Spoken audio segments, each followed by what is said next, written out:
Israel और Hamas के बीच में युद्ध चलते हुए 20 दिन से ज्यादा का समय हो चुका है।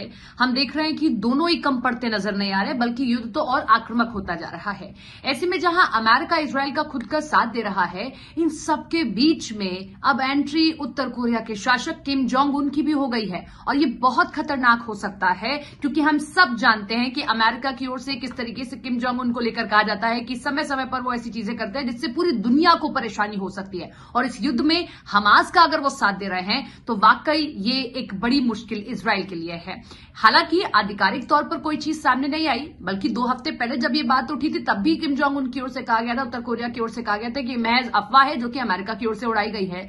लेकिन अब ये चीजें सामने आ रही हैं सूत्रों के हवाले से कि किस तरीके से जो हमास के योद्धाओं के पास में हथियार पहुंच रहे हैं वो किम जोंग उन पहुंचा रहे हैं। और न केवल अभी बल्कि आने वाले समय में वो कुछ और ऐसे हथियार पहुंचाने वाले हैं जिनसे सीधे गाड़ी पर अटैक किया जा सकता है, गाड़ी को नष्ट किया जा सकता है। ऐसे कई सारे हथियार जो है उत्तर कोरिया की ओर से हमास को पहुंचाए जा सकते हैं। खबर तो यह भी मिल रही है कि उत्तर कोरिया के शासक किम जोंग उन फिलिस्तीनियों के लिए समर्थन जुटाने का पुरजोर कोशिश कर रहा है, लगातार सबको एक साथ लाने की कोशिश कर रहे हैं। तो अभी तक हम देख रहे थे कि ईरान खुलकर समर्थन कर रहा है, अभी भी समर्थन कर रहा है, आगे भी वो समर्थन करने की बात कर रहा है। वो तो ये तक कह रहा है कि अगर हुआ तो 7 अक्टूबर जैसा मसला फिर से आप देखेंगे, अगर इजराइल नहीं रुका, अगर इजराइल ने ये बमबारी नहीं रोकी।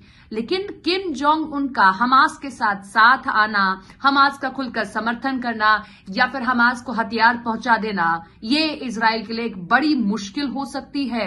क्योंकि किम जोंग उन का स्वभाव कैसा रहा है, किम जोंग उन की ओर से कैसे परमाणु बम की लगातार धमकी दी जाती रही है, परमाणु परीक्षण करने की लगातार धमकी दी जाती रही है, उसका अगर हमास के साथ आना, ये इजराइल के लिए आने वाले दिनों में एक बड़ी चुनौती हो सकती है। हथियार की नजर से भी कि कैसे हमास के लड़ाकों के पास में हथियार की खेप बढ़ती चली जाएगी, और ये इजराइल के लिए बहुत मुश्किल होगा। क्योंकि अभी तो वो मिसाइल से हमले कर रहा है, उसका आयरन डोम सिस्टम और बहुत सारे उसके पास में ऐसे वेपन्स हैं अब। लेकिन उसके सामने तो अभी सुरंग वाली लड़ाई थी कि उसको सुरंग से भी कैसे हमास के लड़ाकों को निकालना और मारना है। अब यहां अगर हथियार पहुंचते हैं तो ये बहुत मुश्किल है इस पूरी जंग में इजराइल के लिए।